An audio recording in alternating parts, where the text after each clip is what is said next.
Coach, you were 5-79 last year. Why the playoff talk? Well, we made a couple of key trades,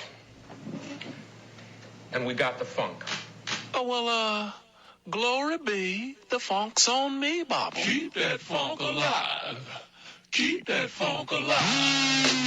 Well, it's 1975, and we just be keeping the funk alive. So what Aloha and hello out there, everybody. What's going on? This is Miho with the Too Close to Call podcast series, joined as always by my co-host Pags, and this is the 0 to 100 series.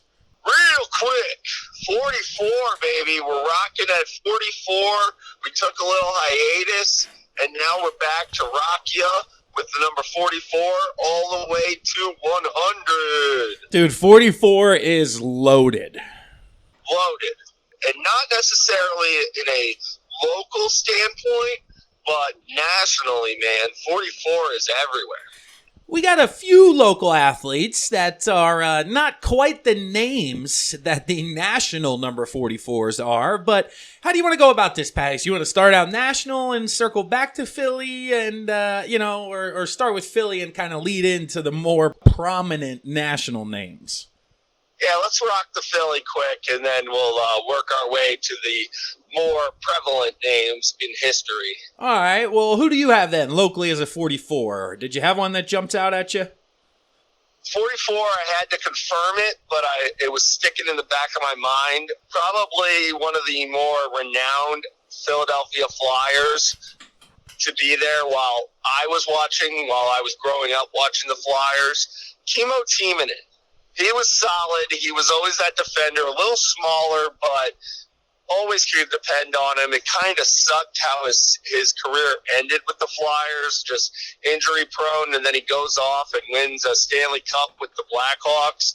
But Kimmo Timonen was one of my favorite Flyers growing up. I always loved playing NHL and playing on Finland, and then having Timonen there playing for him. It was a lot of fun, and I always liked Kimmo.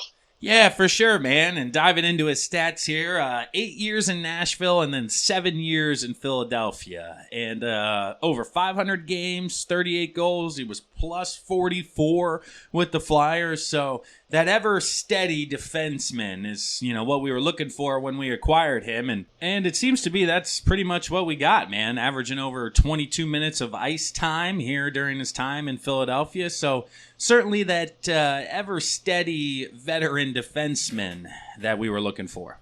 And that we're still looking for these days in Philadelphia. Yeah, right? Ever since we shipped him off and Pronger went down, it's just been a little bit of a shit show out there, man. But I went a different way in Philadelphia. I thought about the baseball squad, and I'm going, who the hell was 44? And then one guy popped into my head, maybe not the best performer, but certainly was above average in my opinion, but Vicente Padilla, Pags. Oh, baby.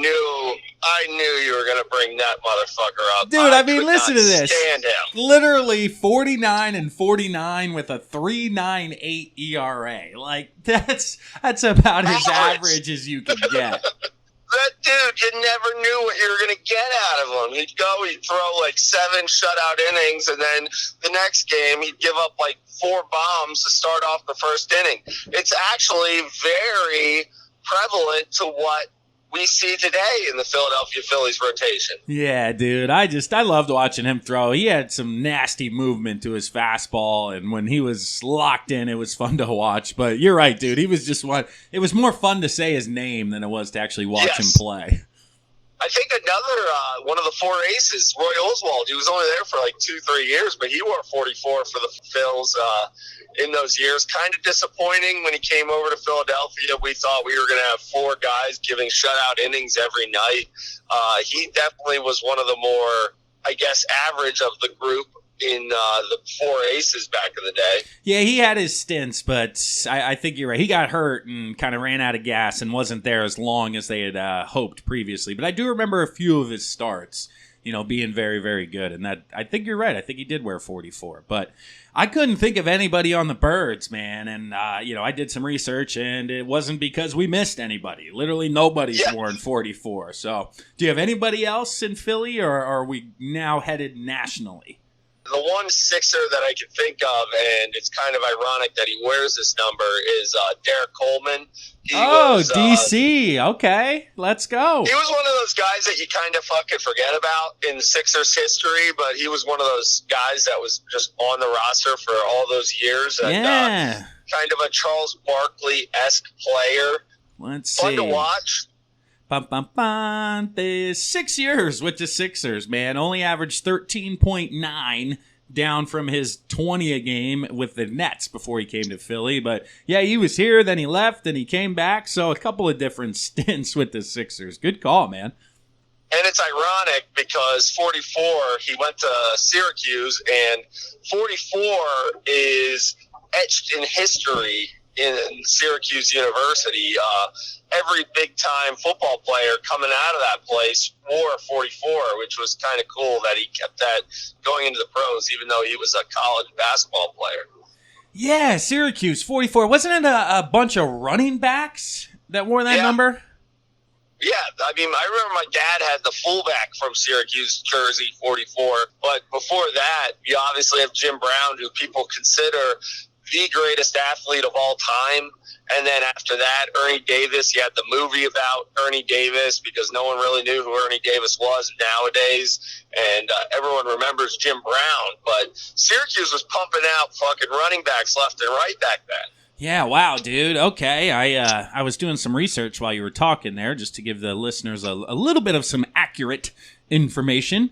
But those three names, Jim Brown, Ernie Davis, and Floyd Little, seem to be the biggest names here. And Brown was there from 54 to 56, led the team to a Cotton Bowl berth, went on to become the NFL's all-time leading rusher, is in both leagues, Hall of Fames. He led the league in rushing 8 out of 9 years. A lot of people still say he's the best to ever do it. And then as we move on, we got Davis was there from 59 to 61, who you mentioned, won the 1961 Heisman, becoming the first African-American to do so. So there you go. That was groundbreaking, obviously, for its time. And he was a starter on the 59 championship team, and he also signed to play with the Cleveland Browns.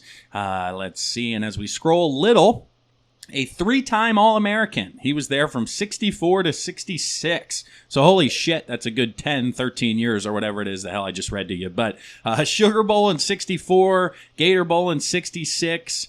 Let's see, teaming with Larry Zonka in the 66. So they were both there at Syracuse. And Little was the greatest kick returner in Syracuse history. I mean, geez, man, no wonder they hung up that number. I had no idea they had Zonka in Syracuse. Yeah. I had no idea he went to Syracuse. Well, he didn't wear 44, but he was there apparently when Mr. Little was as well. Yeah, didn't Ernie Davis, his life was cut short. Didn't he have cancer or something along those lines? I honestly don't know that answer, my man. Just based it off the movie that I saw. There you go. I never saw that flick. Bunch of different other names wearing it here, but it looks like the last guy to do so was in 98, and then they finally retired it in 2005. Interesting. That's a lot of history right there for one program and one number. So yeah, and how about there's impressive. no pro NFL guys, though, that come up, dude, when you Google 44? Because now we're getting nationally here, and we got a couple of guys from the hardwood and then a bunch of baseball guys, man. But no NFL people or college really outside of Syracuse lighting it up with the faux on the jersey. Yeah, it's interesting. I feel like a running back needs to come in, or now that the fullback's kind of dead in the NFL, you got to find a fullback there, that a team that plays the fullback and throw that 44 on. You might be the best to ever wear that number. For sure, dude, honestly. So which way do you want to go here? You want to go basketball or baseball for these next couple of gentlemen? Let's go basketball. I think baseball has the headliner there, but we'll rock the basketball court. All right, basketball. The first guy that pops up, obviously, is the logo himself. Mr. Jerry West rocked the 44 his entire career here. A Hall of Famer, 14-time All-Star, scoring champion, NBA champion, 5-time All-Defense, Finals MVP, 12-time All-NBA. My man could ball, dude. baller, and now he's in the front office with the Clippers. Was with the Lakers for a while there. So he's kind of kept his name solidified in history all throughout the decades. How about some of his logos here on Basketball Reference? Obviously the logo, Mr. Outside, and the one that I like is the Cabin Creek Comet. Let's go. Ooh, Let's go. that's a good one. Or there's Zeke from the Cabin Creek. Oh, baby, I'm going to have to do some research to get back to you guys on this Cabin Creek. But multiple references. Not sure what's going on there. If you guys know, you listeners who are a little bit older in age, call the hotline. Let us know what the hell the Cabin Creek Jerry West is all about. Please, I would like to. Do you have any dive into idea? that a I have little no more. idea what that is. I assume that he had a cabin near a creek, and Hey. that's where he lived. Hey, I think that's a good call by you there. Way to use the context clues. Good work. Good work. Hey, guys. It was a cabin, and he lived by a creek, and he went fishing there. If you're but he just also played joining us, basketball. we have Sherlock Holmes on the line with us. And, oh, shit. So, hey, the next guy, I mispronounced his name, so you're going to have to tell me a little bit about him here. But Pete Maravich. Let me tell you about Pete Maravich. Celtics great. He was there 1 year, bro. Oh, I totally thought he was on the Celtics. So obviously, I know a ton about Pete Maravich. He was, Who the hell who did he the hell play is for? this? Who's NOJ? NOJ, the New Orleans Jam, New Orleans Jazz. Jazz. And then moved to the Interesting. Utah. So he was with the New Orleans Jazz from 74 to 79. But let me tell you about Pete Maravich, because he's a Hall of Famer himself, Bags, okay? He's a 5-time All-Star, 4-time NBA, All-Rookie, and a scoring champion. So my man was a shooter, apparently, for the New Orleans Jazz, which I had no idea ever existed. No idea. That's fantastic. idea. Hey, dude, we're just learning a ton of shit here as we're rolling through people. This is fantastic. It makes sense that Jazz would be from New Orleans, so why didn't they stick in New Orleans? I guess Utah was a better option for them. Who knows? Yeah, 79 and 80 went from NOJ to UTA. Interesting. Interesting. Is right, Interesting. man. But, Okay, dude, so he dude was dropped- there. When he- else was he? nah, he dropped 31 a game in 76, 77, but he was in Atlanta for 4 years and then Boston for 1. But my man could score, dude, back in the 70s. No idea. New Orleans Jazz. Learn something new every day. There you go, dude. But switching over here to the last couple of gentlemen on the baseball diamond, Mr. Reggie Jackson, Mr. October himself, dude, rocked the bunch of different numbers. Apparently, I'm now pulling it up here, but he was 44 for the Yankees, and that's pretty much when he came to be known as Reggie Jackson, Mr. October. Mr. October, crushing homers. I remember when Utley had a shot at his home run record for World Series. The dude has Mr. October as a nickname. The dude must be a stud. Yeah, the guy was a stud for sure, but apparently he was ahead of his time as well, because here's a little tidbit of trivia for you. Reggie Jackson has the career total, the all-time career record in one hitting category. What do you think it is? I would say launch angle. Good guess, but he's got the most career strikeouts by a batter. Interesting. Let's go. I thought Ryan 2,500. Howard would have that. Right, dude? 2,597 of them. Wow. That's a lot of strikeouts. A lot of strikeouts, but Hall of Famer, MVP, 5-time World Series champion, 2-time World Series MVP, 14-time All-Star. The guy was a stud, man, but he can swing and miss with the best of them. No doubt. No doubt. Well, then let's go to the creme de la creme, if you will. Hank Aaron, 44. Some say still the home run champion because before PEDs. What do you think about that? The home run champion, I guess, is Barry Bonds, but to be recognized as like the greatest home run hitter, you know, maybe Hank Aaron, Babe Ruth.